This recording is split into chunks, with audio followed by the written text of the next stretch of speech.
Hey, how's it going, everybody? Shaun here from Zoobox, and today we're going to be talking about the 1998 film Fallen. The movie was directed by Gregory Hoblit, written by Nicholas Kazan, stars Denzel Washington, John Goodman, Donald Sutherland, Embeth David, James Gandolfini, Elias Kotius, and others. The plot synopsis is homicide detective John Hobbs witnesses the execution of serial killer Edgar Reese. Soon after the execution, the killing starts again, and they are very similar to Reese's style. So I have actually a lot of history with Fallen. Fallen was one of the first VHS cassettes I think I ever bought. So when I was like, well, probably not the first, but definitely in the grouping of probably the first like 50. I've been collecting movies for a long time. But I used to go to Blockbuster and buy their previously viewed movies. That was like my thing to do. I'd do that like on the weekends. I had the good fortune of I had a job. I worked for my grandparents every weekend when I was growing up. So I always had a little bit of cash. So I was able to buy like movies and stuff. And Fallen was kind of a staple for a little while. Like I said before, yesterday, we talked about the film The First Power. And The First Power reminded me a hell of a lot of Fallen. So it led me to think like, well, I haven't seen Fallen in a very long time. I watched it like 50 times growing up, but it's been probably like close to a decade since I'd actually watched it. Maybe longer, actually. Maybe since I was like 19 or something. So I decided to revisit it tonight in light of watching The First Power. And I came away thinking a lot of the same things I thought about The First Power in the sense of like what attracted me to it. Definitely the Catholic upbringing. Definitely kind of puts something in my brain. I'm just attracted to these kind of stories, demon possession stories and whatnot. And coming back to it after all this time, I actually enjoyed it. It's a very solid movie. Not a great movie, but very solid for what it is. It's very solidly made, solidly produced. I think a lot of the credit goes to the actors. I think Denzel Washington, John Goodman, James Gandolfini, Donald Sutherland, they actually kind of bring a little bit of a life. And also just some of the character actors that are also involved in it. Robert Joy, he's great. He's fantastic. He's this fantastic character actor that you have seen in a million things that you just don't remember. He's in Land of the Dead, The Hills Have Eyes, just to name a couple that you may actually recognize him from. If you're a horror fan, you've probably Land of the Dead. He's like the guy with the messed up face. He's like the brother character. But the real star, the scene stealer in this movie is Elias Kotius, who, if you don't know who he is, he's what's his name? Casey Jones in the Teenage Mutant Ninja Turtle live action movies. He was actually in another movie that's kind of similar, not similar, but similar in concept, The Prophecy, like a couple years before this. But he's a great character actor, and he just does good work in everything he's in. He's in The Thin Red Line. He's in Cronenberg's Crash, The Prophecy, like I said. He just always shows up and does great work. He's just one of these really reliable dudes. Got a real presence, and he kills it in this movie. Probably the best thing about this movie, even though he's only in it for 5 or 10 minutes, and he's the most memorable by far. Aspect of the movie. But the other actors, though, they bring something like The First Power is missing. The First Power is very like one note. Everybody's one note.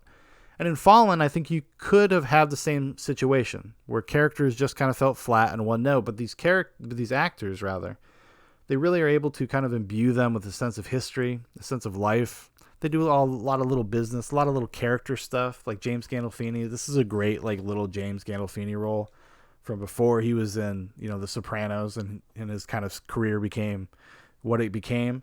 He used to do just great little bit parts, like, things like True Romance. He was just a solid character actor for a long time. Denzel brings just like Denzel, he plays himself for the most part. But he's actually given some material to work with. His character has like a little bit of an inner life. He has like a home life where he takes care of his mentally disabled brother and his mentally disabled brother's son, and he's just a hardworking detective. It's a little light on specific details, so it kind of stops it from feeling like a procedural movie, right? Like he's not a detective that's like solving a crime, and in fact, they kind of solve the mystery of what's going on by the first hour, and it's a 2-hour movie. So the second hour of the film, the second half of the film, is just about them trying to kind of deal with it, and how do you tell people? How do you warn people? So it's got that going for it, I suppose. I wish it was a little bit more of a mystery, though. Like I didn't know what was going on for a little bit longer. Although it's so hard to say because I've seen it. So I saw it so many times when I was younger. Honestly, watching it this time didn't feel like it had been like 15 years. It felt like I had watched it maybe a couple years ago. I'm just so familiar with it and all the beats. For some reason, it was like a really important movie in like my friend group. We used to like watch Fallen all the time. Everybody became Stones fans that summer. the summer Fallen came out on VHS. The time is on my side being such a big part of the movie.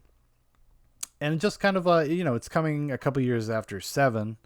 And it's kind of aping a little bit of the same style where it's trying to have this kind of desaturated, but with like heavy blacks, heavy shadows kind of cinematography, this kind of look to it. I think they even actually did a special processing thing with the film to make it actually look like darker, but still keep all the primary colors up so the image wasn't completely, washed out.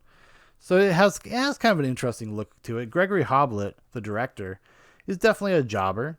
Like he's just the kind of guy that like you hire to do just like kind of your standard good job. It's funny actually. I was saying that this is one of the first VHSs I've ever bought. One of the first DVDs I ever bought, and actually probably might it be the first DVD I ever bought, was a movie he also directed called Frequency, starring James Caviezel and that other guy, James Caviezel and Dennis Quaid. I was a big fan of Frequency when I was a kid. I don't know if that's embarrassing to admit. I haven't seen Frequency in a very long time, but yeah, it's one of the first DVDs. So I guess Hoblit's just been in my life. He's been in my craw forever. Things I liked about the movie. Like I said, I think Elias Kotius is great. I think Denzel. I mean, he's solid. I've never watched a movie where I thought Denzel was bad. Honestly, he's been in some mediocre stuff, but he makes them completely watchable.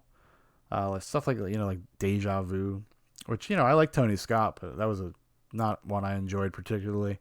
The Magnificent Seven he was in a few years ago. He just brings something. He just has a presence and a gravitas, and he has also like a warmth and a lightness that you just enjoy being around. You enjoy spending time with him. You just innately root for Denzel.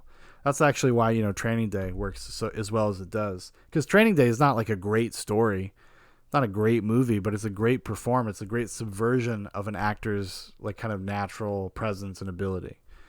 So that was interesting on that level.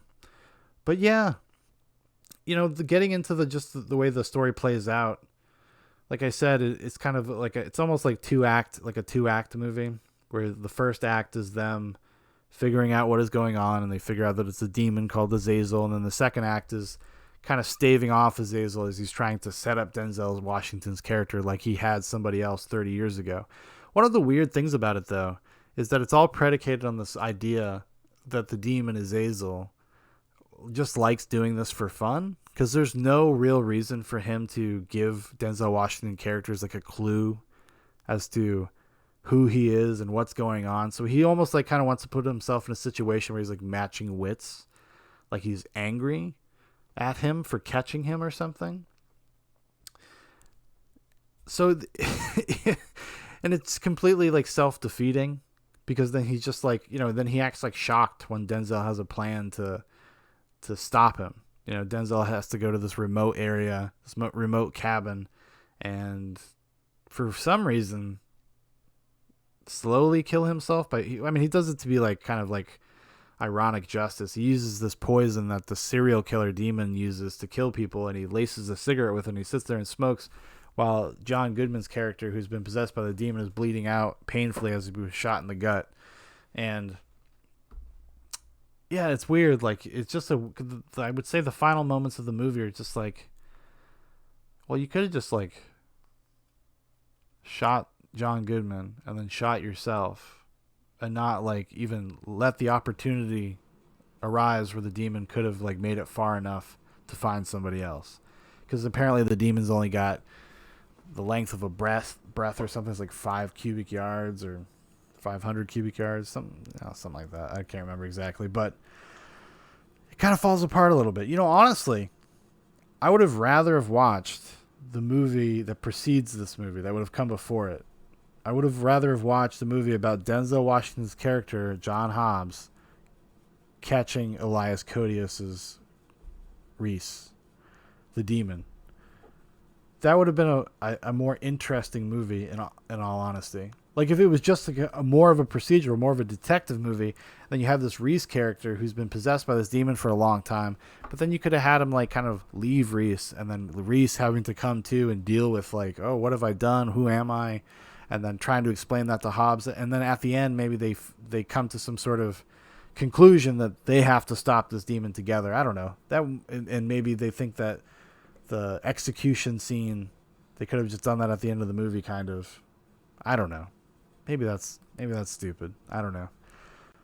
And I think a lot of that has to do with just because I like Elias Kotius so much, and his performance in this is awesome. It's fantastic. Actually, I would say most of the actors in this are really great. Even Donald Sutherland's got kind of like this little role where he's like the captain. He's like kind of just an asshole. He's very dry. I kind of liked him in this movie, to be honest with you. John Goodman is John Goodman. He gives a good performance. Yeah, but I don't know. There's not a lot to say about it. It's again, it is one of these movies that's like slightly above average, kind of pleasantly mediocre. Feels very much of the time it was made. These movies were kind of a dime a dozen back then. Maybe not specifically the subject matter, but these kind of action thrillers. There was a lot of them back in the 80s and 90s. And this is one of them. I would say it's definitely better than The First Power. I think it does a similar thing to The First Power, but just has a little bit more style, has better performances. So in that, it's probably worth your time. So if you like The First Power, if you end up watching The First Power, if you've ever seen The First Power and you've never seen Fallen, Fallen's just kind of like a better version of The First Power. A little bit more gritty, a little more style, a little more atmosphere. It's got a better control of its tone. And it has a lot of great little bit parts, a lot of great little character actor moments that I, as just a film fan, appreciate. I love seeing those kind of guys just show up in movies like this. It's a lot of fun. All right, everybody, that's going to do it for me today. Thanks for watching. Thanks for listening. If you'd like to know more about Zoobox, there's a bunch of links in the description for our Facebook, for our Instagram, for my personal Twitter. Also, if you'd like to make a recommendation for one of these daily videos, or Zoobox Goes to the Movies, leave leave a comment in the comment section. Leave me a note. Tell me what you'd like to hear me talk about. All right, everybody. Goodbye.